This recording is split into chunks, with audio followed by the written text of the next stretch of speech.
इल्म, अदब, फ़न और अदाकारी और सदाकारी की एहसास शख्सियत तारिक अजीज़ को बिछड़े 1 साल बीत गया।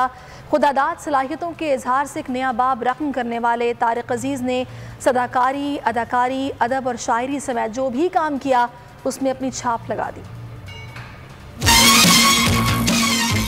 देखती आंखों सुनते कानों आपको फरजाना तालपुर, आलिया अहमद और तारिक अजीज का सलाम पहुंचे।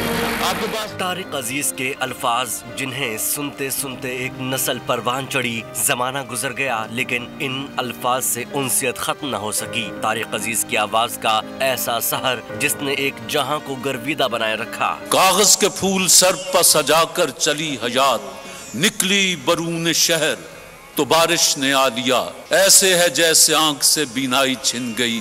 1950 की दिहाई में तारिक अजीज ने फनी जिंदगी का आगाज रेडियो पाकिस्तान लाहौर से किया। 1964 में पीटीवी का आगाज हुआ तो पहले मर्द अनाउंसर का आगाज हासिल हुआ। 1975 में शुरू किए गए प्रोग्राम नीलाम घर ने उनकी शोहरत को दुआम बख्शा। तारिक अजीज ने इंसानियत, मेरी जिंदगी है नगमा, सालगिरह और हार गया इंसान समेत 1 दर्जन से ज्यादा फिल्मों में अदाकारी के जौहर दिखाए। बुझा दो इन रोशनियों को, इस घर की तकदीर में अंधेरों के सिवा और कुछ नहीं है। सदाकारी, अदाकारी, शायरी और नशर अशात के साथ साथ सियासत में भी हिस्सा लिया और 1997 में इमरान खान को शिकस्त देकर रुकने असम्बली मुंतखब हुए। कई दिहाइयों तक सुनने वालों पर सहर तारी करने वाली ये आवाज 17 जून 2020 को हमेशा हमेशा के लिए खामोश हो गई। अल्लाह हाफिज।